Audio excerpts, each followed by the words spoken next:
Hello, my name's Darren Lawford. I'm Creative Director for Woodcut Media and I'm a trustee for Sheffield Dockfest. Thank you for joining us. This panel is called A Time to Breathe, Addressing Racism in the TV and Film Industry. And I think the first thing I'd like to say before we start is that this panel is addressing systemic racism, and everyone that's chatting on this panel has to live and work as black people within these systems. So I just want to thank everyone in advance for taking part, because these are not easy things to talk about and in cases relive. The other thing to say is that throughout this session, I will be referring to statistics that give us some sort of empirical context on the experiences that people have had. However, these statistics tend to be framed within the context of BAME representation. And for the purposes of today, we will be speaking about how things affect us as black people. So there'll be some wider context, but the specific responses from everyone will be as black people. There isn't as much intersectionality data as I would have liked, but again, we'll do our best to reflect that as and when we're talking, and there will be time for questions at the end. The last thing to say is that I've never been on an all-black industry panel before, so it's a pleasure and a privilege to be chairing one. And without further ado, let me introduce those who are joining us. So first up, we have Adeyemi Michael. He's a Grierson Award-winning director of Sadiq. He's a Blue Ice Group Fellow. He's a Durban Film Market alumni. Notable credits, among others, include Murder on the Streets for Panorama on BBC One and Entitled for Channel 4's Ryder Maxstrand, which also screened at the London Film Festival. Also with us today is Dion Walker, among other things, writer and producer of the BAFTA-nominated The Hard Stop. Her current project, Invisible Woman 2.0, was selected for Sheffield Dockfest Meat Market. Current projects also include Neapolitan and Regents and Vicky. She's also CEO of diverseworld.org. Thank you for joining us, Dion. Next up, we have Mathieu Ajan, BFI talent exec and founder of Bounce Cinema. We also have with us Cassie Qualis, co-director of BFI supported doc on Young Black Activists Generation Revolution, which premiered at Sheffield Dockfest. And last but by no means least, we have Cherish Oteka, an Edinburgh Television Festival one to watch, a Sheffield Dockfest Doc Nest, and the Grierson Trust Doc Lab alumni. And recent credits include BBC One's Too Gay for God. So thank you everyone for joining us. And yes, look, we're going to be talking about racism within the industry, but we have to bear in mind that all of this debate is happening under the shadow of a global pandemic, which has affected us all working in the industry. So if I could just start maybe with you, Matthew, and just to give us a sense of how the pandemic affected the work that you do in the immediate aftermath of us being under lockdown. Yeah, I feel, it's been interesting times for everyone inside the industry, outside of the industry. But from a BFI, network perspective and the stuff I do at Bounce Cinema, of course, a lot of the stuff that we do is based on exhibition and bringing communities together offline. So it's just about, we're transitioning a lot of the stuff we do. But at the same time, in terms of, this pandemic online, it's a jungle, a lot of people are going through stuff. We're seeing a lot of people, expressing their emotions on social media. People are feeling, hurt. So it's, it's very special times for everyone. Thank you. Cassie? Yeah, I mean, I feel like a lot of people in the doc TV film industry, it's kind of definitely put a lot of it's put a dampener on a lot of things. So we had a project that we were working on in the United States, and that obviously has been postponed indefinitely for the moment, just because we're not really sure of how and when the United States is going to be open for people from abroad, really. Because I mean, I don't know if people have been following, but they're still going up while everyone else is kind of talking about maybe flattening the curve. So, it's changed a lot of things for me. And then in another sense, just doing freelance video work and film stuff, that's also kind of died a little bit of a death at the moment. Okay. Dion? You have to unmute yourself, Dion. In terms of the pandemic, well, it's just stalled everything. I've been developing quite a few projects and was contracted to work, and everything came to a halt just before we went into lockdown. So, it's absolutely, I mean, it's affected everyone around the world. So, and the creative industry is beating heart is actually about people literally meeting up, not least in a documentary sense, meeting up contributors or observing them, or et cetera, et cetera. So yeah. Okay. Cherish? So at the end of last year, I took on a permanent position at an immersive storytelling platform. But I left the job in February to kind of pursue my documentary and factual storytelling passions, and was having really interesting conversations, positive conversations about projects. And then lockdown happened, and everything stalled. So I guess that's the story across the industry, across loads of industries, really. Yemi, was that the same for you? Yeah, it's the same for me. Just, several projects that was sort of, I was talking to different companies about, that have sort of either stalled or just dropped straight out because of the pandemic. Okay. There's a project I was supposed to shoot ahead of quarantine, but thankfully that's the only project that survived. Like, at least I have one coming out of all of this. So yeah, similar. Okay.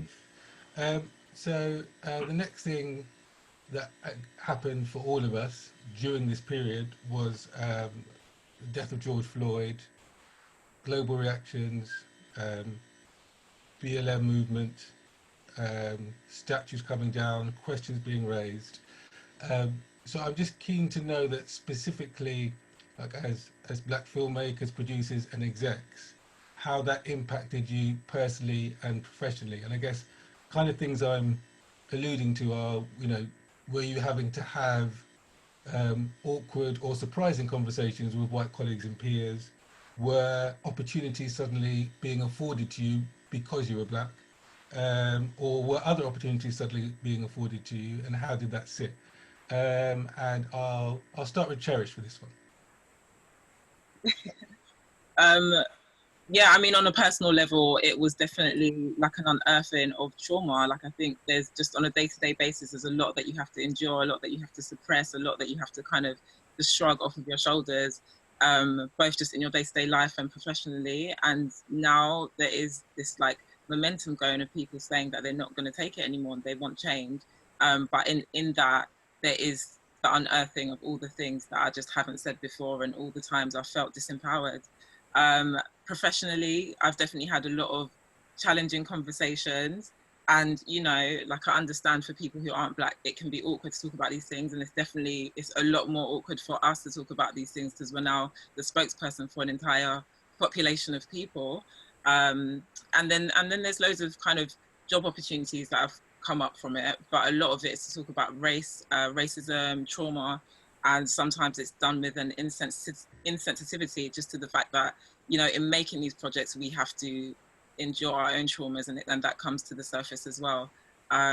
So I think what I would appreciate from the industry is people just acknowledging is that we had ideas before this happened, and our storytelling isn't just for the sake of serving immediate needs, so you can look like you're doing something at the moment or like you care. Like, this needs to be something that endures.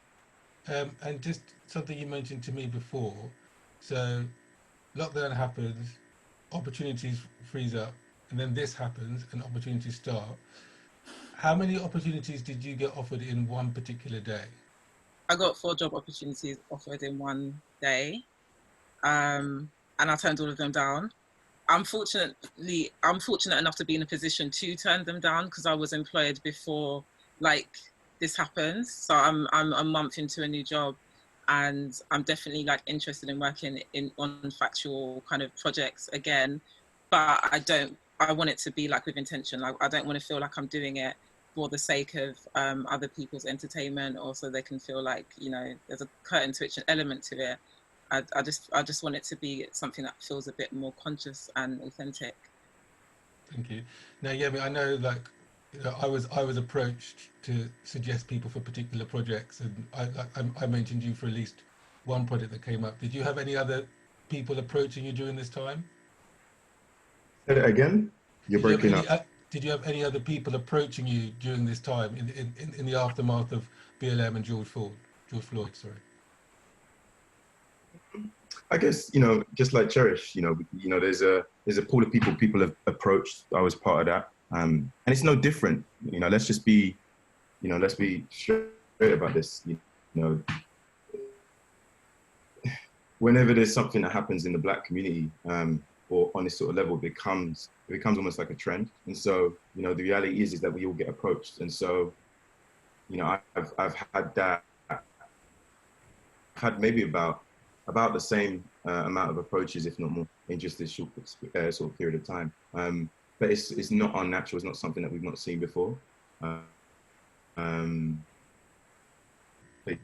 yeah, sort of answering sort of the question around, you know, George Floyd and seeing all of that. Again, I think what happened with that was, you know, it was in everyone's faces, is sort of undeniable. And so this is not a narrative that we don't understand to sort of already exist. It's sort of metaphorical knee in the neck of many people in the industry. And so the approaches didn't really shock me personally. Okay. Matthew, how did it affect you?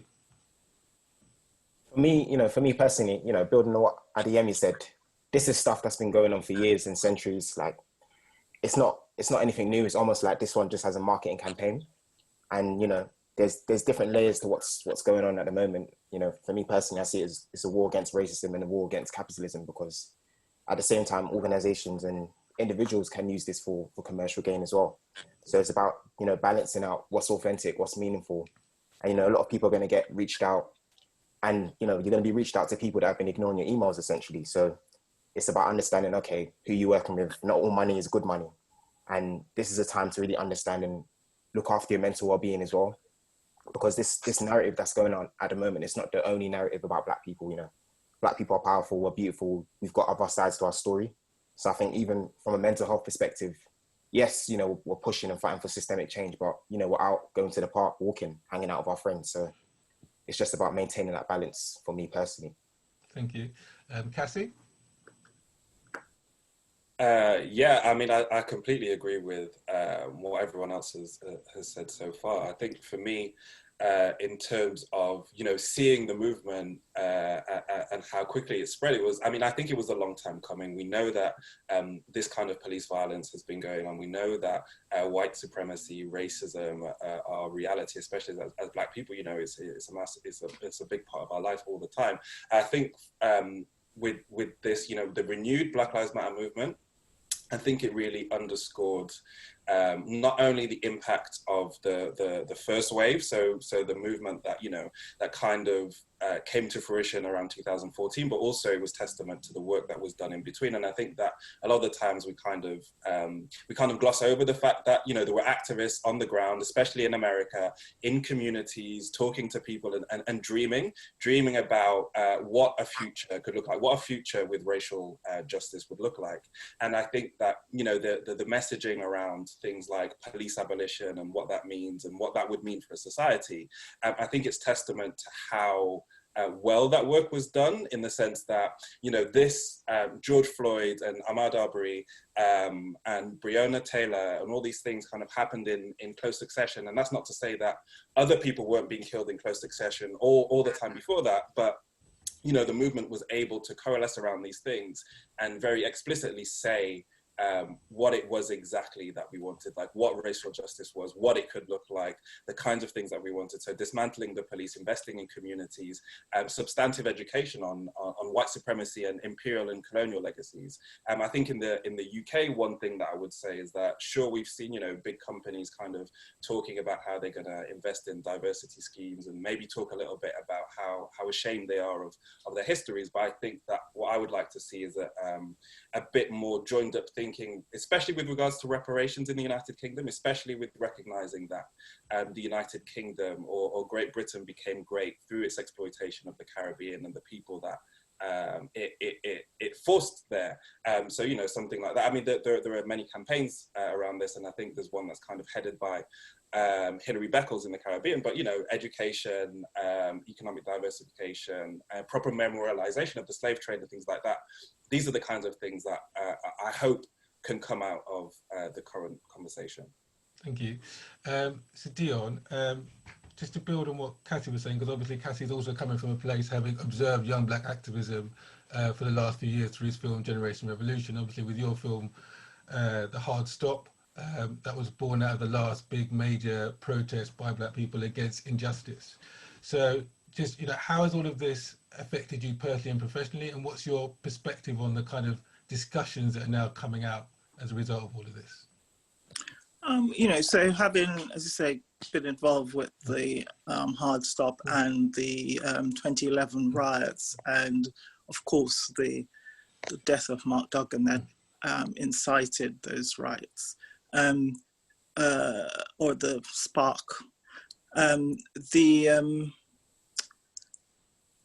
you've seen, you know, there was an inquest, and you see, you know, sort of policies being drawn up, or, you know, policing get looked at. For certain, in Tottenham, there was a black police chief that came in and worked with the community there.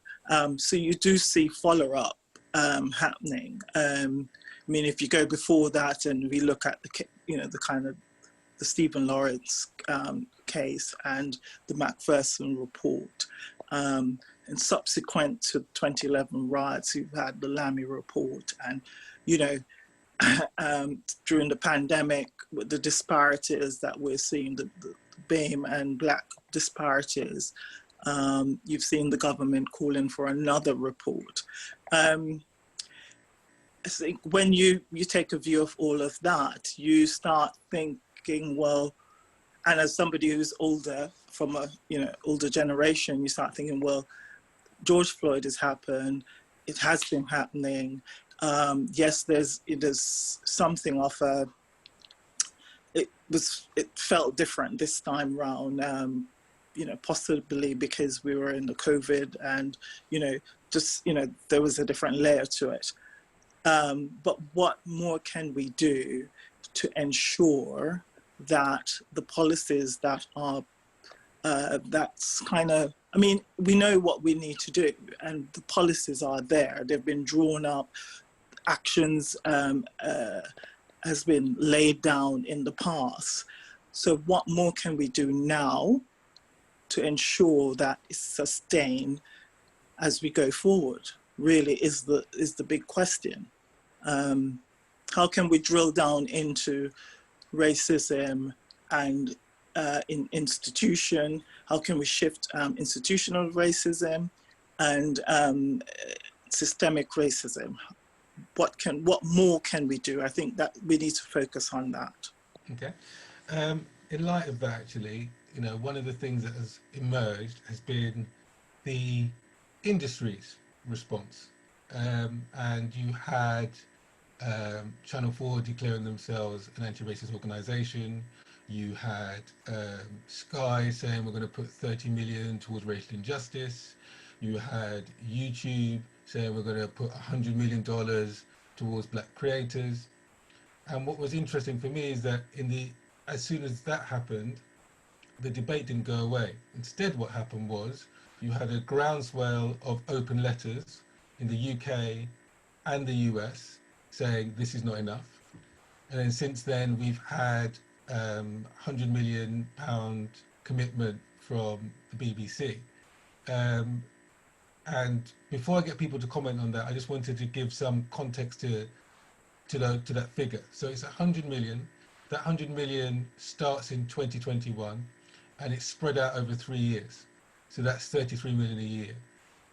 This year, according to the BBC's annual spending plan, they were planning to spend 1.6 billion on TV. So this represents approximately 2% of their TV content spend. And if you take a drama or dramas like Noughts and Crosses and Michaela Cole's I Will Destroy You, you're looking at tens of millions of pounds.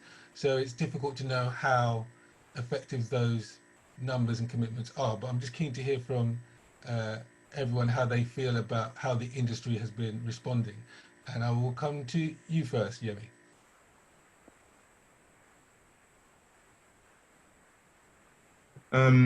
I guess two things for me is that the reality of this is that it's sort of all reactionary, and this allyship is reactionary, and you know, sort of where was this before? You know, this is something that sort of existed, but okay, fair enough. You know, this money has magically appeared from somewhere now. But again, as you already state, you know, these types of productions that this money is supposed to sort of go towards to support sometimes cost tens of millions. So question is, you know, who's going to be involved in that? Who's going to be involved in the decision making? Which production companies, black production companies, are going to be producing this work? Which black execs are going to be sort of executing these projects? These are all the questions that I have, because the reality of it is that this money is constantly made available through quote unquote diversity schemes. Maybe not to that note, maybe even to that note, you know, that we don't see, but like, what sort of change have we seen, you know? And why would this be different? And the reality is that, you know, the way you've already posed the figures, you know, it's nowhere near enough. Like, it's nowhere near enough, you know? And that's just my sentiment. That's just my feeling on it, is that actually this won't change until the processes at which we sort of exist within the system change as well. So throwing the money at it sounds great for a second, but when you really start to break it all down, it doesn't make any sense. Okay, Cherish. So carry on. It's really about making sure it makes sense. You know, there are people who exist that can help it make sense, but will those people be involved? Like, that's yet to be seen. Okay, Cherish. Yeah, I agree with everything Adeyemi said. It's about who is actually in charge of the funds and how is it being allocated, how many actual Black people was involved in the decision making. The money's definitely not enough. But for me, like for organizations that are coming out and saying that they're anti-racist, I want them to actually take a closer look at their output, because there's an inextricable link between the types of content that goes out and how our community is perceived by broader communities. So if most of your content is related to the criminalizing of Black community, if most of it is about gang crime and knife crime or racism, then you're still not hitting the mark. Like, we have ideas outside of that. We're creative and passionate and Black and beautiful, but we're not only qualified to tell stories that are about the Black experience. It's fine if we want to do that. And if we do want to do that, we should be the most senior. There should be people in senior leadership who have the ultimate say over the editorial. So I think that saying that you're anti-racist, like, I want to see evidence of that. It can't just be about putting out this content like a series of Black films. I definitely want to even interrogate how we're calling them Black films, because when films center white people, they're not referred to as white films, they're just referred to as films. So I think anti-racism means really having a close look at your institution on every level, and consulting with Black people about how what equality looks like to us. Thank you. Dion. So sorry, what question are we responding to now? To the industry's response, the money that's been committed, the initiatives that people are making. What's your take on that? So, you know, on one level, I mean, so my former point was, what more can we do? right? In terms of, in addition to the policies, and how do we bed down all these policies? And it would seem that the idea is to sustain, to have a continuum. I think that's one way forward. How can we ensure that, so it's not that various institutions and, you know, the terrestrial channels, for example, especially the ones who are subsidized, you know, Channel 4, BBC, aren't taking, you know, they aren't making changes and improving their programming. I think the question is, how can we ensure as Black people, how can we ensure that it's sustained and it continues? So it's not just a strand for a moment, you know, it's not just happening through, you know, now that we've had Black Lives Matter protests. And so you don't, and you know, and also it's about ensuring that there are, as I think Yemi picked up on this point, there are new independent production companies coming through. I mean, I think that's crucial. So, so you see a different sort of narrative and different, just a diversity of content. So point one, the industry, you know, they are doing something, they are responding, and we've seen progress without a doubt, but can we sustain it? And how can we, as the kind of force on the outside, as independent filmmakers, documentary makers, how, you know, how can we kind of ensure that we get into the room with some of the other independent, the kind of selected independent producers that's out there, to ensure that we just keep pushing and saying, okay, so, you know, next week, next month, 12 months of the year, it continues. Thank you. Cassie? Yeah, I mean, I think that a lot of the points have kind of been covered with respect to that, but I guess I'd piggyback a little bit off what Dion was saying, and in terms of like how do you ensure that these things are kind of solidified? And I think that for me, one of the things that is really important is that, you know, these organizations, Channel 4, BBC, Sky, like, they look at themselves really seriously and look inside themselves very seriously, sorry, and you know, see that they've got talented Black people, they've got talented Black and brown people within their own ranks already, and why are these people not being, you know, shaped into controllers? Or actually, I'm sure there are people who already have the skills to be the controllers and the commissioners, and why are these people not in positions? Because, you know, if you look at the BBC One Extra, and I think it's BBC Asia Network, you know, it's a white person that's at the top of both of these. If you can conceive of that happening, why can you not conceive of there being other people who aren't white at the top of the other channels or the other departments, as it were? Because I think for us, you know, it's really important that we're not only bringing work and then the work is being seen as too risky, or you're meeting with commissioners who don't necessarily quite understand where you're coming from, or they'll take your project and they'll put it on because, you know, it's seen as diversity, whereas actually you want people who have some understanding of the importance of you know, of these variety of voices and different perspectives. Okay, thank you. Matthew? Yeah, you know, just to echo what everyone's saying, you know, essentially, yes, you know, companies, yes, throw up your money, because ultimately we don't want to just see a tweet, we want to see action.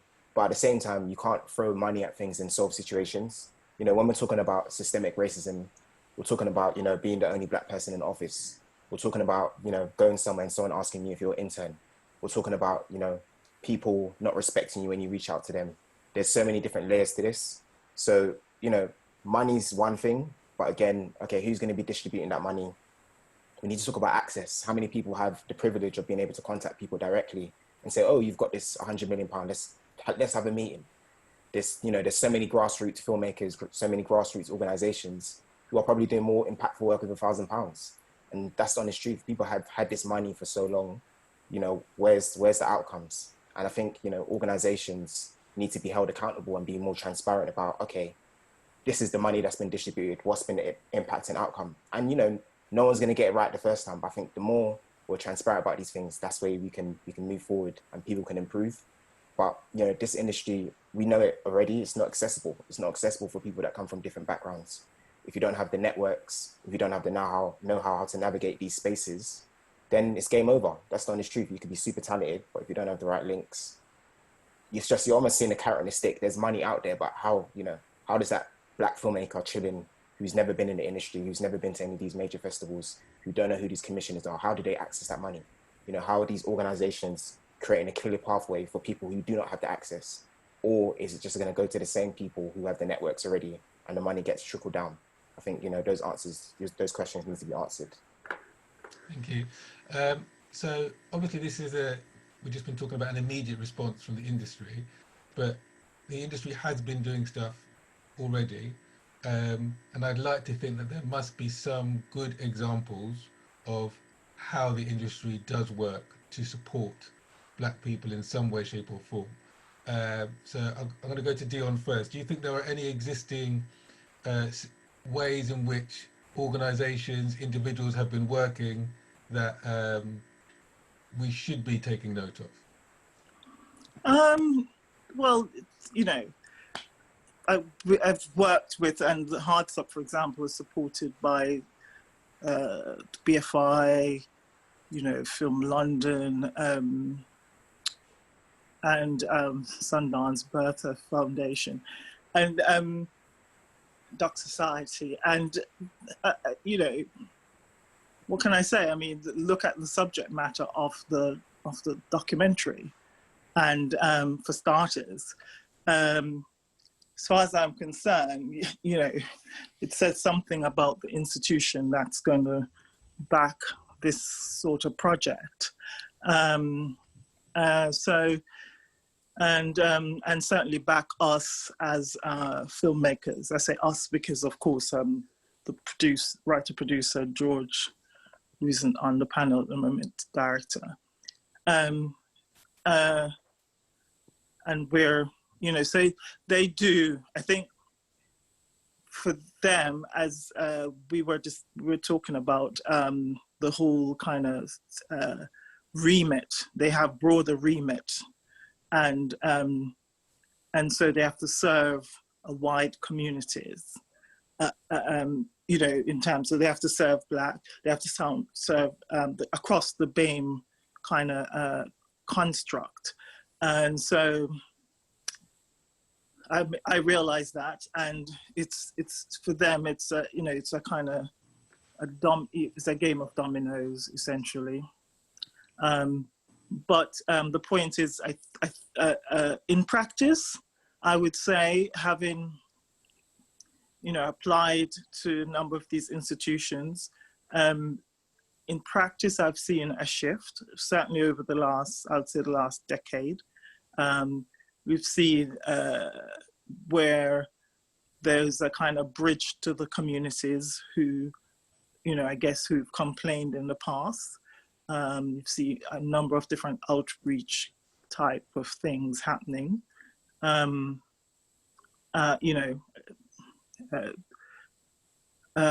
BFI, for example, I have a BFI network scheme who kind of drill down into emerging artists and young artists.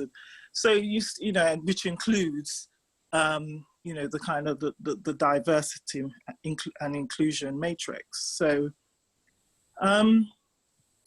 yeah, I mean, I think in terms of TV land, I don't have complete first-hand experience of TV land, so I can't speak to that. But as a kind of viewer, and watching the programs, I think there's been a marked increase in the programming. So, as I was saying earlier, the idea, I think what we need to do is just for it to be sustained. and not drop off. You know, we don't want to see, you know, it being a strand. I think some of, you know, so for example, you know, a streaming platform like Netflix is giving everybody a run for their money because they have such a wide array of quote unquote Black cinema, or, you know, multicultural programming, etc., etc. I think that's also an industry response. And perhaps if we are to do something quite proactive about it, it's about also looking at some of these new avenues in terms of, you know, where do you go? Who do you serve, so to speak, is to look at some of these niche platforms. Okay. Yemi, any good stories, any good news stories, any good experiences that you've had, or organisations that you can say they're getting something right? I mean, to be fair, there's not really sort of many organisations I can champion. I mean, probably the only place that I've really received some, you know, sustained support has been outside of this country, and that was in Toronto with Hot Docs, and that sort of says it all for me. And that's, you know. Can you talk a little bit about, for those that don't know, what Hot Docs is and what the support was that you received?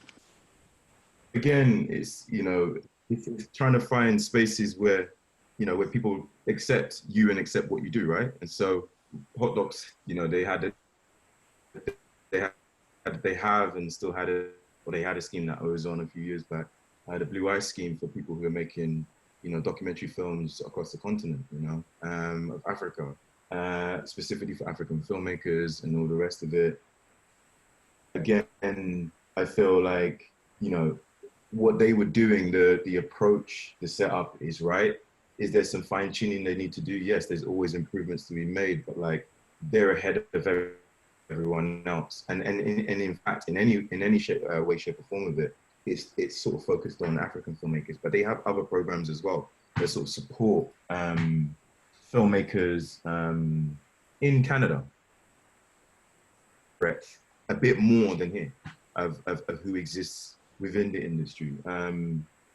It's by no means, I'm not sure it's, you know, how great it is and all the other schemes, but they had something that was working, and that's in the film industry. I'm not even talking about TV. That's like feature doc space, you know. And you know, I guess the reality is that oftentimes and not, people are having to find, you know, where people will accept you, essentially. And the reality is that the reason why I'm struggling to say, okay, well, there's, you know, where are the spaces in the UK and television in the film industry? There aren't many. And even the ones that I even know of and know of me, like, what support have I received from them? Like, and I'm not gonna just take this personally. I can speak to several other filmmakers, you know. So when it comes down to it, it's hard for me to be here sort of waving a flag for organizations that should have been doing better, should have and should be doing better in this current moment, and should do better. But it's just yet to be seen. There's a lot of work to do. And like Matthew said earlier, and I you know, think, you know, this is a really important point. It's not about all this chat and just talk and money and things. Let's see your action. Like, what are you actually doing? Like, how do your internal structures look? What do your internal structures look like? Who are the people who are going to make these decisions? If they're still the same people, then we know what we're saying, innit? You get what I'm saying? So, you know, like, I'm not out here just trying to slay and say bad things, but that's just the reality. That's just the lived experience. You know, the place that has supported me the most has not been in this country. Thank you. Matthew, if I could come to you, you have the fortune and misfortune of also being at one of those said organisations. So what's your take on this? No, of course, you know, and look, when it comes down to it, I look at it like this. We have all these organisations, and organisations, the thing that is useful for them is that we look at them as organizations, but it comes down to people, and individual people have the power to bring change. And, you know, we're talking about money for money, but even little things like mentoring someone, giving someone a bit of advice. If you're speaking to someone and you see that budget doesn't look right, they're not getting paid enough, you know, advise them, give them information. And yes, all these organizations, they have schemes. And it's even funny, they're called schemes because even the connotations of that word, we need to make it the norm. Like, you know, if we commission a white director, it's not called a scheme. You know, Black people should just be able to unapologetically access resources. And I understand the necessity of it because even ourselves as an organization through BFI Network, stuff I'm doing at Bounce, we do strategically try to support people from wider communities because, you know, people need to know that they can access things. Because at the moment, you know, everything in the industry we see is telling us we do not belong here. You know, when you started this panel, you said this is your first time on an all-Black panel. Why is that? You know, that should not be the fact. We should be invited to panels just to be filmmakers. We shouldn't just be invited to panels to talk about race and talk about trauma. So organizations are doing stuff, people are doing stuff, Black people, white people, Asian people, whatever. And it all comes down to, you know, where does your heart lie? That's how I look at it, because people get comfortable in positions of power. And I think it's a wake-up call. Even myself as an exec for the BFI Network, there's a lot of work I can still do. There's a lot I can push forward for.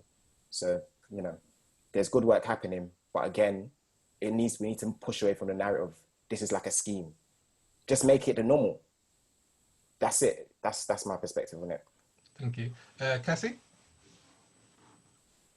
Yeah, I mean, I think that, so for Generation Revolution, we were supported by the BFI, and that was cool. We were supported financially by the BFI, and that was cool. And, you know, certain people within the organization also actually supported us. But I think that in general, I think the UK documentary landscape for feature films is a pretty poor landscape, and that I say that as a Black director, but also just as a documentary director in general. Because I mean, if we look at, for example, the BFI Doc Society production fund thing, that's a purse that's £2 million. And so that's £2 million that goes from BFI Doc Society, and that's for the whole of the UK feature film documentary industry. And then I think at this day now in 2020, there aren't actually that many other sources for feature filmmakers to get money in the United Kingdom. And then, you know, if you compare that to the BFI's purse for fiction film production, which is like £14 million, and then there's another £2.3 million for development and pre-production. You know, I think it puts in perspective what the environment is like for us as feature filmmakers, because, you know, the amount that is being given to development and pre-production for feature film, that's what's being given for the whole of the UK documentary feature film industry. And, you know, I think it's a shame that the underfunding is a shame, considering the fact that, you know, the UK has produced some critically and financially successful feature documentaries. So you've got like The Imposter, Three Identical Strangers, you've got McQueen. You know, these films made a lot of money in America. So for me, it kind of doesn't make sense that the industry or the organizations aren't willing to make that kind of, you know, the kind of commitment to the film. So I'm really talking about film here, because I know that TV is a very different dynamic, but I'm not really that involved with the TV. And I know that when you're a documentary director, a Black documentary director, trying to do things in the TV space, that's a whole different ballgame. And that's why, you know, I think the independent side of it is really attractive to a lot of people. And that's why it was really attractive to me, you know, because I think that, at least from the outside, it is the TV infrastructure is one that seems to be one in which you have a lot less room to move. And for me, I think politics are always really important in what I do. And I think now, going back to the first question that you asked, I think now people are kind of reaching out to me like, hey, you did some stuff about Black Lives Matter and you're interested in like Black activism. Do you want to come and chat to us? But, you know, over the period between now and when I started making Generation Revolution, that wasn't really the case. And, you know, and to kind of go back to the grant funding thing, you know, when the pot is so small, and it's so centralized, I think that it is really difficult for most people because you're really competing for a small amount of money with people who have strong relationships with these organizations. And also I think that as Black directors, as Black projects, a lot of the times, whatever we're doing is seen as risky because there's an assumption that whatever we're doing is appealing to a small audience, or, you know, our perspective, the way that we're trying to think about things, the way that we're trying to dismantle certain things in our work is seen as too risky and unlikely to get a big audience. So they're unlikely to give you money. Okay, Cherish? Yeah, like I can just echo what a lot of people have said, and there's a lot that I agree with. I do think we have seen like shifts over the years, and we do see more of us on the thumbnails. But my point again is about what is the substance of that content? What are the Black people actually speaking about in these projects? And quite often it's kind of perpetuating negative stereotypes and tropes. It's either that, or you see a Black person on the thumbnail, you click on it, and the person's only in the project for actually 2 minutes or something. There's no actual meaningful contribution there. They've just used the person as a token, as window dressing. So I think what change looks like to me would be changing that narrative as well. And again, like, just to piggyback off of like Adiemi's point, it's about institutional change as well. Like who is like in control of commissioning the project, who exec produced it, like who actually had the power, who was able to shape the editorial of that program. Right, so I can't really speak to institutions that I think have the whole, have a holistic approach to tackling this issue. I can just, like Matthew was saying, speak to people who have been kind of instrumental, people who have been supportive. So like for me, it's been Jamie DeCruz or Evie Buckley or Max Gogarty, Jack Bootle, like people who actually supported me. Even in the project I made last year, it was seen as a risk, but they supported me in making sure that I was working closely with really experienced people. And that's what it's going to look like moving forward. Like a lot of us our CVs don't look like our counterparts just for the fact that we haven't had the same opportunities afforded to us. So yeah, we are a bit more visible on these platforms, but I think we still need to scratch beneath the surface and make actual long lasting radical change. Thank you. Sorry, Darren, I just want to emphasize a point from a Jew. Right? It's about this scheming. Okay? It's something that we just need to, we need to understand that, when you're hiring a white director, it's not a scheme. Once these people understand that, that's, it all works out. And it then comes down to, again, like what Matthew said as well, about people, and about how people respond to other people, relationships, and all of these types of things. I think that's a really important point to emphasize. Thank you. But yeah, I just wanted to say that. Which is a nice segue into what I was about to go on to, which is about the people in the industry, right? So I'm just going to read something very quickly, and it's from Ofcom's latest report on diversity and equal opportunities in TV, right? And it says, the representation of people from minority ethnic backgrounds remained at 13% across the industry as a whole. While this compares favourably to 12% of the UK labour market population, it is far beneath the equivalent figures for the major UK cities such as London, where the majority of the main 5 broadcasters' head offices are based. Now, if you drill down into that 13%, which relates to BAME workforce, 3% of that workforce is black. Now, on the face of it, that's consistent. 3.2% of the UK workforce is black. 3% of residents in the UK are black. However, London is home to 55% of the UK's film companies. It's where all of the major TV channels are. It's where the majority of film and arts bodies are. It's also where most black people live in the UK. 58% of black people live in London, right? Which constitutes about 13% of the London population. And so I'm just really keen to hear from everyone about what has life been like trying to navigate and achieve the great things that you've all achieved so far within the industry as a black person, of course, because most of us have been living in London through that time. And I'd like to start with you, Yemi, because you came out the gates straight out of NFTS, Grierson Award. That's an amazing start to propel you. You're in London, where the heart of the industry is. How has your journey been so far since then?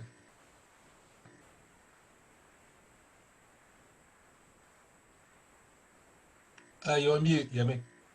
Sorry, I missed that last bit. It cut out. Sorry, say that again. How is the connections up and down? How has your journey been so far since that Grierson Award?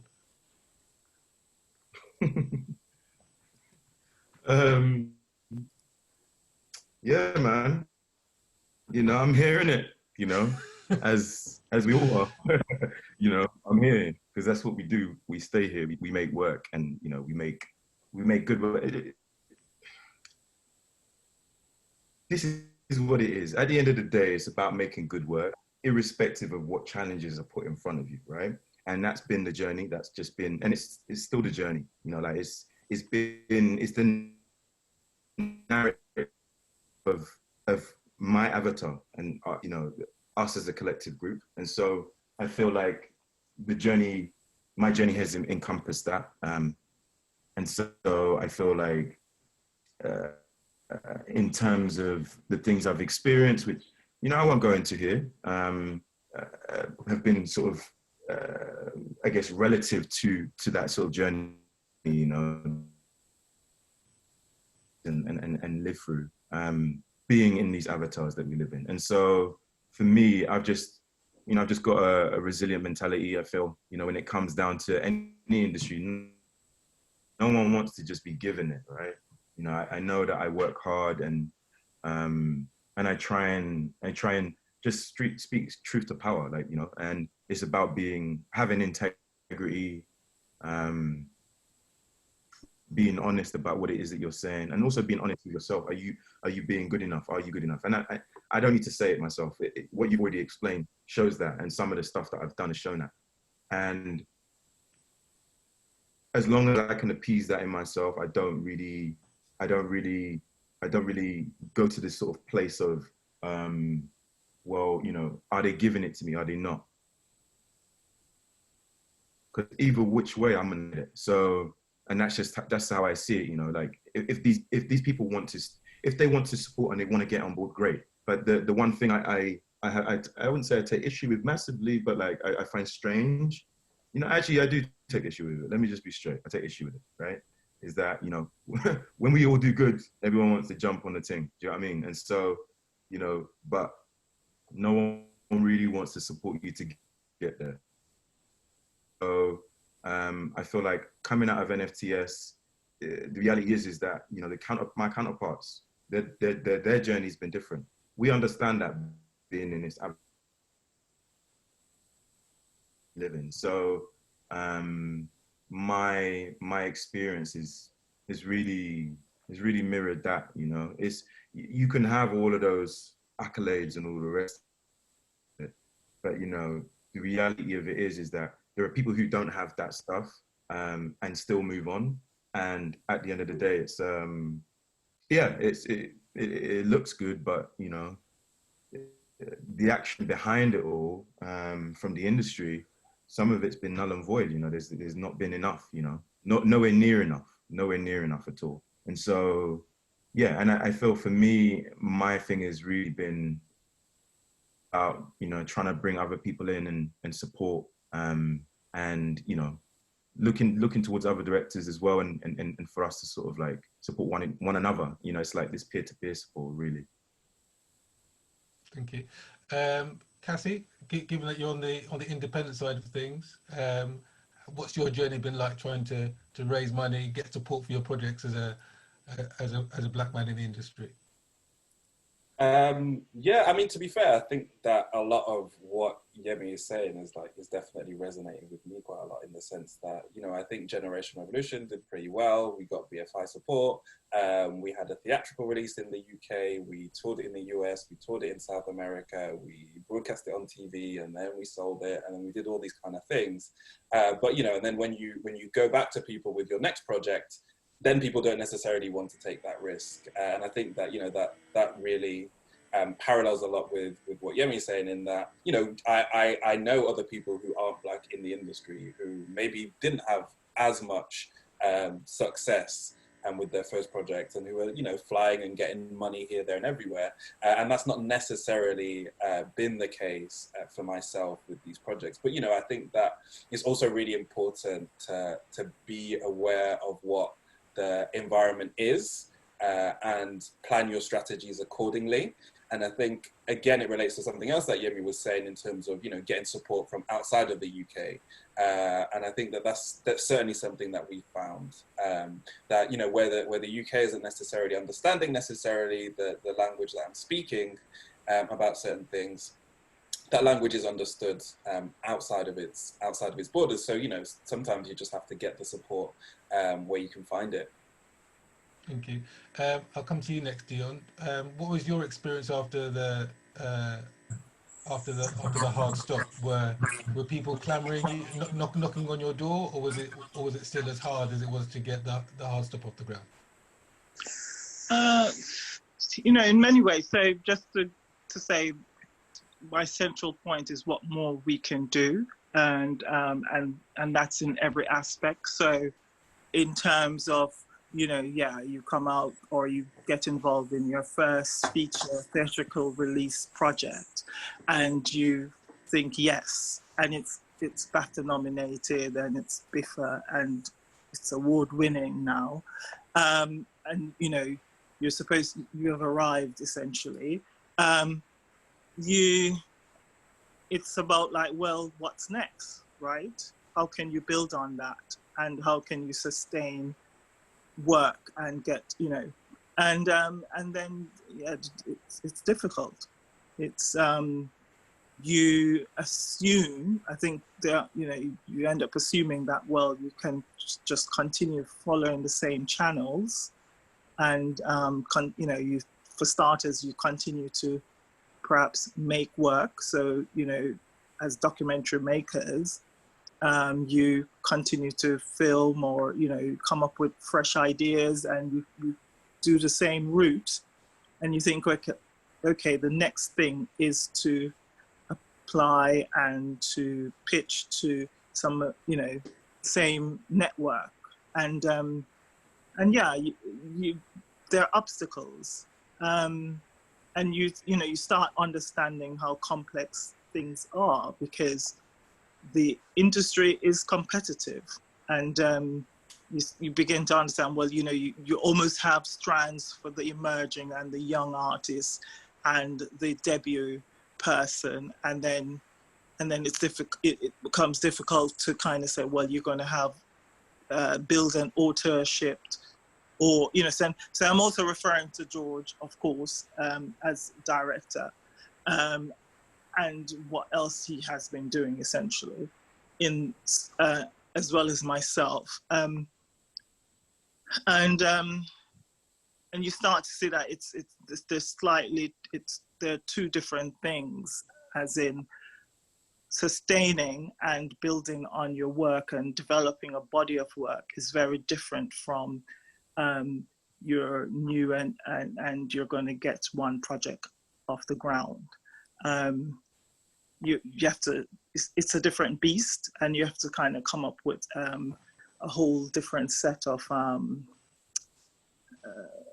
tools, I guess, and perhaps, you know, whether, what I would say is I wouldn't, you know, it's hard to put a finger on it and start saying it's institutional racism, because the industry is really it's difficult to beat, and so few get shepherded through and supported. But in terms of on the positive side of it, I think there are far more platforms and channels and ways of showing your work. And as you say, you have to, as artists, as creatives, you just have to keep making work, and you know, and if you, in terms of your bread and butter, you know, you do other things to survive, and you know, come up with and pay your bills, and make work if that's what you want to do. Thank you. Just building on that point about different platforms, if I could come to you, Cherish, because I know obviously you work in traditional TV, but you've also managed to find work and documentary opportunities on different platforms. Can you talk a little bit about that journey? Yeah, I'd like just to piggyback off of like Dion, like it's had to be the case where I've had to be as entrepreneurial as possible. Like I couldn't afford to wait for a commissioner, for someone in a production company to tell me what my value is. I've just had to kind of come up with ideas and do the most I can independently. And I guess like in some ways it's never been easy to be a Black filmmaker because we can empower ourselves, we can buy a camera, we can shoot and edit and distribute online and things like that, but we still do need to pay our bills. And so how do you balance those two things? And sometimes it means that you have to kind of get a job outside of the industry so you can feed your passion. But I think it kind of comes back to a conversation like we had, Darren, a few years ago, just because I was quite frustrated at being told that my ideas are niche, and just that perpetual cycle of like only being told that I'm credible enough or experienced enough to tell stories about the Black community, and then being told that those ideas are too niche. And it was in that conversation that I made the link, like actually, well, we might be niche in one country, but like globally, the numbers start to add up. And so if you look to online audiences, you could paint a very different picture and connect with people all around the world. Like you can kind of decenter the institution in many ways, and that is just the direction that all content creation is moving in anyway. But I think it's of more of a necessity for us as Black filmmakers to look online quite often. And so yeah, so my journey has definitely been about coming up with my own ideas, pitching my own ideas, looking at digital opportunities as well to get those projects off the ground, and just trying to get in where I can fit in, really. And it's an ongoing battle.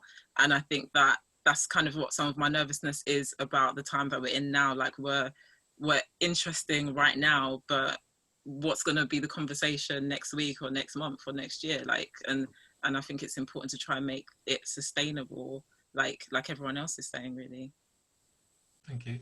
Amati, can you tell us about your journey? My journey, wow, that's a question. I would say, for me, I will say I fell into this industry because I was running my organization, and I'm still running my organization, Bounce. And I always say I've been in this industry for a relatively short period of time. But at the same time, look, when you come into this industry, it's about understanding we're not here to assimilate. At the end of the day, we come from different backgrounds, and there's a lot of powerful things you learn from navigating the spaces that we came from. And ultimately, I know there's this narrative, we're struggling, but look at all of us, we're all making amazing work. There's people outside of this, this Zoom call that are doing amazing work on the ground. And it's just reminding everyone that against all odds, look at all the things we're able to achieve. And with or without your resources, we'll continue. I think that's what it comes down to, because, we're not here to beg. It's you guys want to work with us, we're here to work with you. It's going to support the industry economically. Everybody wins. So, no one wins when racism exists. That's the honest truth. Everyone was just happier. There's nothing fun about being one Black person in a space of 30 people. There's nothing fun. Like psychologically, it's not cool. And it sends a message that, like I said, that we don't belong here. So again, it comes down to what I want to push for. Let this be the norm. Let the next time Sheffield Docfest invites us to a panel, let's talk about filmmaking. Let's talk about stuff other besides race. Let this not be the first time that we hear from you guys and put us in a panel together. And that's an important message to send to the whole industry as well. Thank you. Now that we're on the topic of festivals, what have people's festival experiences been like when you've had the opportunity to go to festivals either in the UK or abroad? Have you seen, I guess, a disparity in terms of how many Black people are there? Is it better or worse than in the UK? Who wants to go first? Why don't you kick this one off, Cassie? Well, I mean, my festival experience has been, I'd say on a whole, it's been quite a positive one. I think it's generally, it's a good environment in which you can meet with, people who are open to the ideas that you're putting forward in your films.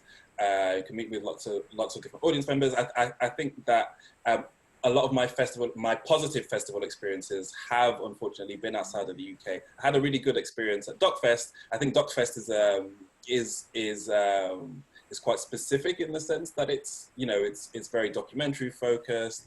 It's also quite industry, but it's also, for me at least, it was an environment in which I could other like-minded filmmakers. So that's why I found it was cool. But in terms of as an actual filmmaker, as a Black filmmaker, so there were two ones that really stood out for me.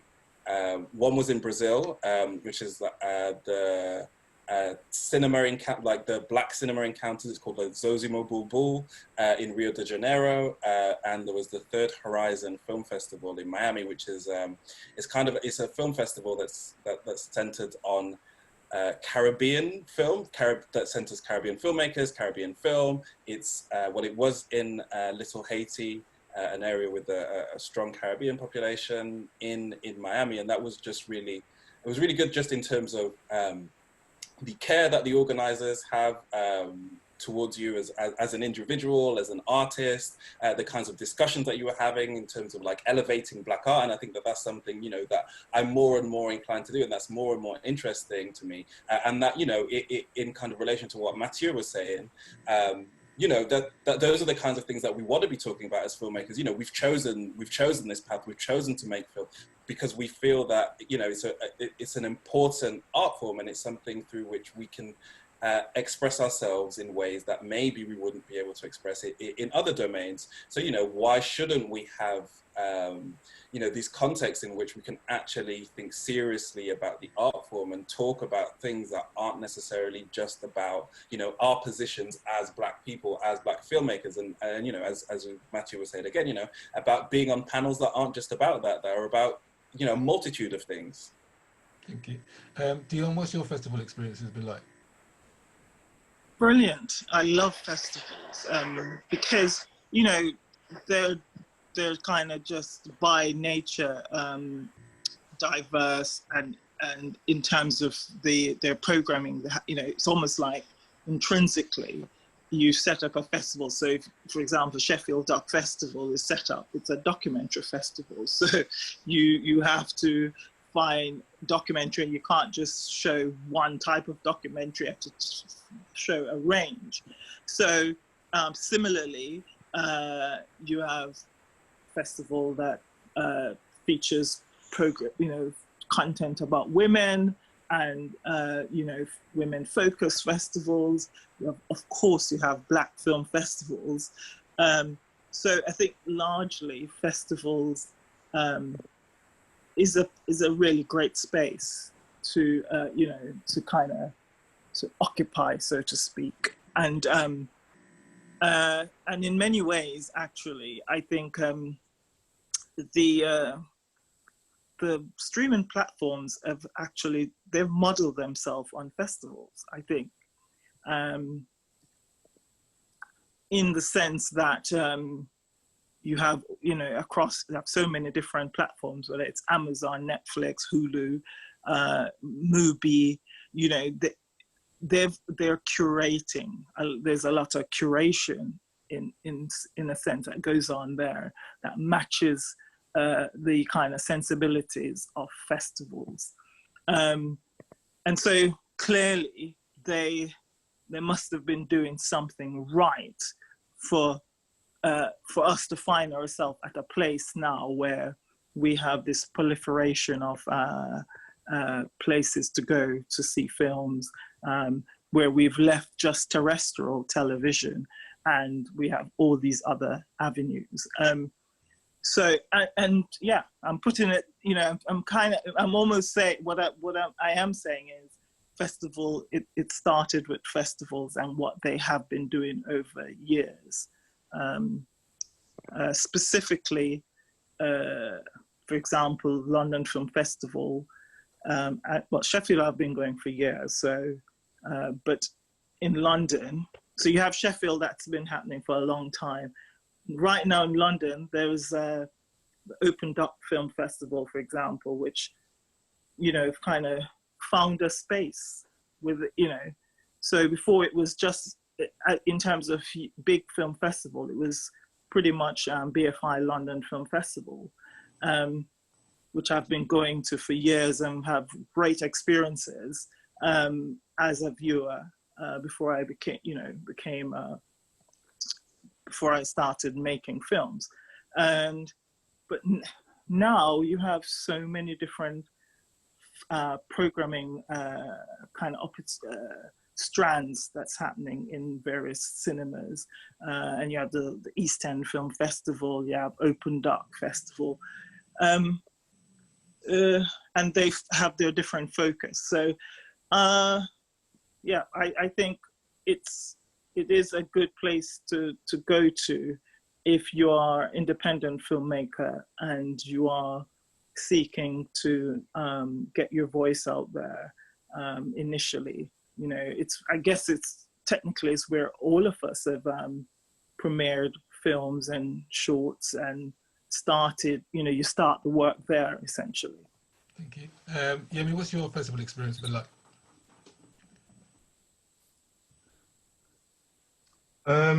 So I guess the festivals that really that I've had, I'll talk about the positive experiences.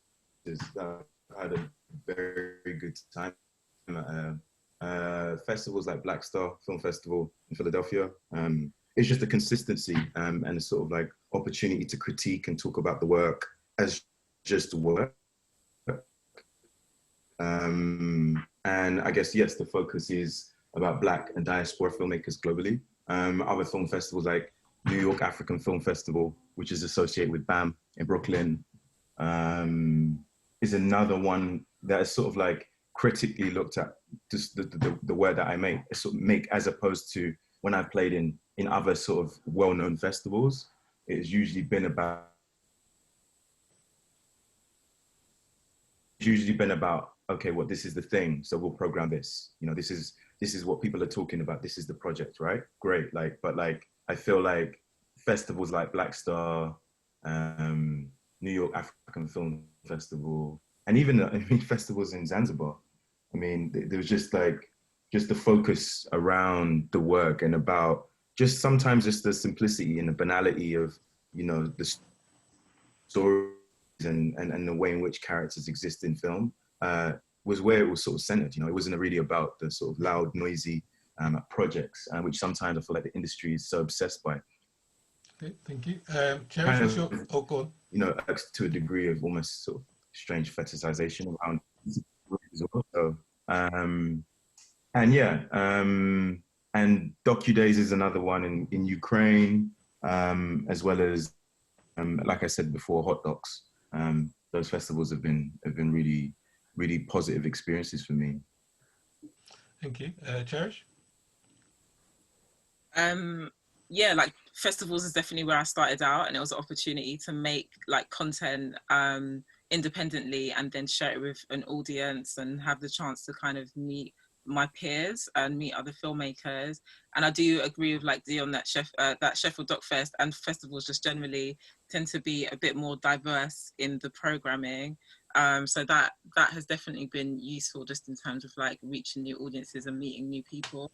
I think just on a social level, it can be a bit awkward because a lot of it, you know, it can be about networking, and you know that like there's a lot of people here that you could meet and that, you know, might help to actualize your next project. But I think that on a social level, it can be really difficult. I remember I was at a festival a couple of years ago with one of my friends who's also a Black woman doc maker, and there was this person in the room, and we kind of had been told previously, like, go and make contact with this person, like you need to make sure that you're on their radar. And so we both were just like, okay, like should we do it? It was quite awkward. We thought, okay, right, we've got to at some point talk to this person. We went over and it was literally like they were looking at two jackals that were about to rob them. Like it was so awkward and uncomfortable, and they just cut the conversation so short so quickly. And we went away just like talking to ourselves, just like, okay, that was awkward, that was weird. Not long after, two white women who he clearly did not know approached him and engaged, and he was just engaging with them for a long amount of time. And I think that, yeah, like it's difficult to pinpoint and say, okay, like that happened because we're Black and he's intimidated or whatever, but it can be difficult to bridge these gaps when you're kind of, you know that you need to network with people. And it's difficult sometimes to make that happen when you belong to like different communities and you're seen as an other. And like, so I've appreciated initiatives like Reggie Yates' dinner that he does at Sheffield Doc Fest.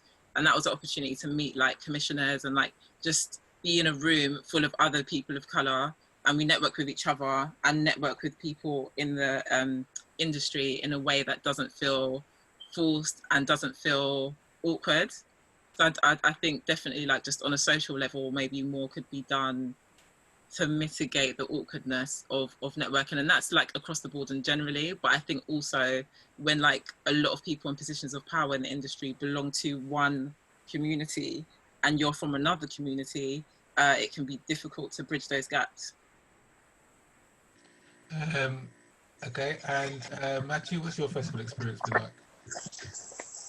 No, I feel like it, ultimately going to festivals, it's a good opportunity to discover work. And it's definitely where a lot of people get opportunities. And I haven't been to every festival. And I think, again, it's just all about increasing access and seeing how we can get more people from all walks of life to go festivals. And it doesn't just have to be, filmmakers. It needs to be people that have a general interest in film. And it's all about bridging the gap. That's what it comes down to. And, I know there's a lot of amazing festivals that do some really cool programming, etc. And this challenge is not going to be faced overnight, or solved overnight, should I say.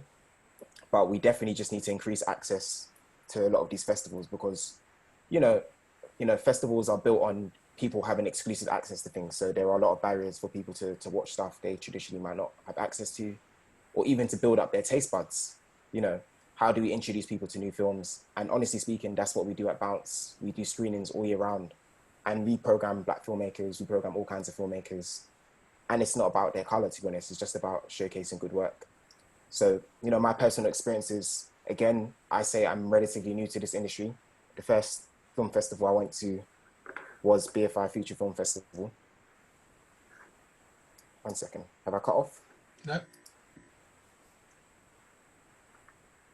I think it cut off for a second. Sorry, can you hear me? Yeah. Yeah, sorry. So the first festival I went to was BFI Feature Film Festival, and that was, that was a good experience. But I think that was late in my journey. I think that was like 5 years ago. Let's start getting people into festivals when they're 16, 17. Let's start working in schools. Let's just, let's not let, this continue anymore. Thank you. Just to build on what you're saying about Bounce, my next question is sort of looking ahead. So, Darren, yeah. can I just stick a pin and just add to the festival question before you move on? So, I stayed very local, local in UK, so London and UK, but there is something about kind of going outside national boundaries. So, you go to, whether it's, US or Toronto. So for example, The Hard Stop was internationally premiered at Toronto Film Festival. And so, or if you go to Cannes, or, there is something about getting your work outside your kind of where you live as well, and the experience of doing that, reaching others, and so it's obviously going to Black Film Festival. I mean, I've attended a festival in Jamaica, which was a completely different experience from showing your work in, or exchanging with talent here in the UK. So I think there's definitely something about, in terms of festival runs, doing local and doing national, but ensuring that you get your work out internationally. Thank you. Okay, so my final question for everyone is to look ahead and just to talk about what your plans, any plans that you can talk about, aspirations are going forward. So if I could start with you, Matthew, and what are your hopes for yourself and for Bounce? I would say, my hopes for the community and just the future is just to discover more amazing people doing good work and just fast track their careers, because, with the right, sense of guidance, it shouldn't be taking 3-4 years for people to make their next short film or to be able to get their first piece of funding. So that's my hopes, and specifically what we're doing with Bounce Cinema at the moment. We're developing a mentoring and training program to support more Black people into the world of film. And then, of course, with my BFI network hat, we're going to be doing a lot more interesting stuff and being a lot more intentional about leveling the playing field for filmmakers. And I think it's just about being open and communicating because if people don't know opportunity exists, they can't access it. So it's a marketing thing as well. So for us, that's the main things that we're going to be working on. Thank you. Yemi?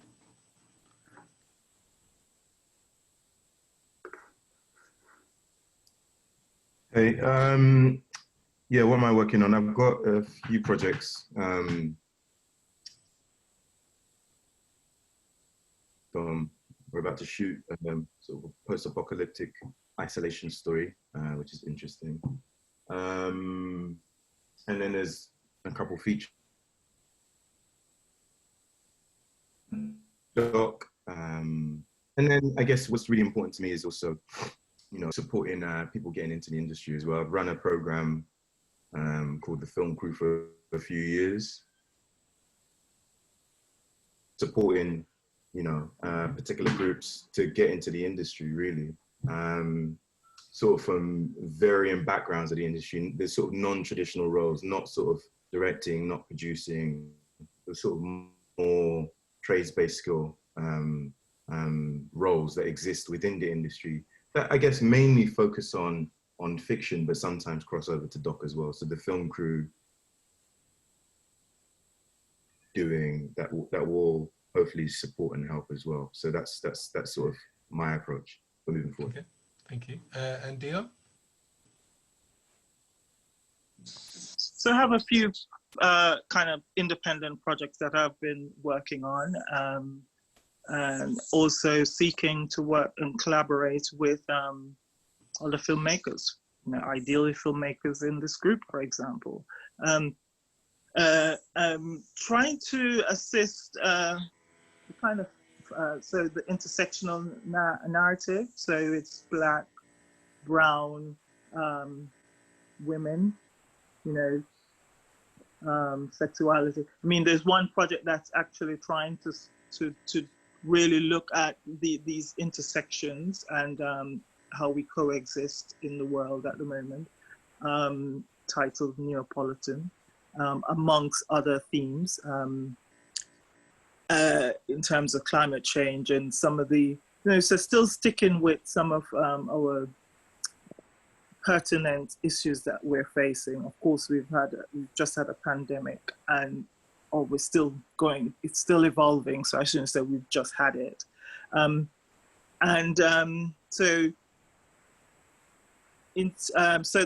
essentially I have 3 projects that I'm still developing, and I'm seeking to work with other filmmakers and who are keen to get involved, keen to do projects like The Hard Stop, you know? Thank you. Cassie? Yeah, I mean, I'd actually also quite like to take this opportunity to, you know, to highlight that. I think it's great that we're talking about the progress that is going on in the industry. You know, you've got all companies, organizations, institutions, you know, saying Black Lives Matter, but it's really important to understand, you know, where this impulse has come from, and the impulse has come from the situation of the deaths of Black people, the lives of Black people being devalued, and out of that has spawned a movement for racial justice, but also a movement, you know, to talk very seriously about dismantling the systems of white supremacy and capitalism and patriarchy. And I think it's important for us as artists to recognize that. And one of the things that I really enjoyed reading was a statement that was put out by the Black Artists for Freedom in the United States, and in that they were highlighting the fact that there were changes that needed to be made within the industry, but they also said unequivocally as artists that, you know, they were behind the movement. And I think that for us as Black artists, as Black documentary makers, it's really important to not be distracted by the fact that now there are a few trinkets that are kind of being dangled above us. You know, it's about the movement, and it's about us thinking about our commitment to the movement. And I mean, I certainly am committed to the movement for Black liberation, for liberation in general. And I think that it's important for us as artists, but also important for the attendees, for the allies, to understand that it's not just about changing a few things within the industry. It's about us thinking really seriously about changing society. So that's one point I wanted to make. And another point I wanted to make is that our Film Generation Revolution is available, free to access. We're kind of encouraging people to pay what they can for the experience. So it's at, so you can go to genrevfilm.com. So that's going to be free to access for a limited time. I'm going to post a link to it to all panelists in the chat room. So yeah, check it out. Help us spread the message and share it. We'd really appreciate it. I think that now is really a great time to kind of engage with this film if you missed it the first time round. On top of that, so my co-directing partner, Said Younis, and I, we're currently directing a feature-length film that centers on the life of Malcolm Shabazz, who's Malcolm X's grandson, who was assassinated in 2013, and we've got some funding from IFP and HBO for that, and we're obviously looking for more funding, as feature film documentary makers always are. Thank you. And the final word to you, Cherish. I am still working to get some of the projects that I already kind of was talking about pre-pandemic off the ground, and so starting up conversations there again. But also just like really looking into and having conversations with people about creating an ecosystem that is sustainable and nurtures Black filmmakers and Black director producers in the long term. So I've seen, like, working in digital spaces, I've seen how you can make content really cheaply, put it out there, reach huge audiences, and that kind of pour in revenue, and how you can reinvest into your craft and your talent. So I would really, like, I'm working on that, how we can turn that into something that sustains and nurtures filmmakers in the long term. Thank you. So that brings this panel session to a close. So I'd just like to thank Adeyemi, Dion, Cherish, Matthew and Cassie for your honesty and for your excellence and your continued excellence. And I look forward to seeing great things from all of you in the future. And thank you everyone for listening. Thank you. Thank you. Thank you, everyone. Thanks. Yes. Thanks, Darren. Bye. Bye-bye. Take care. Thanks, everyone. Thanks, Darren. Bye. Okay.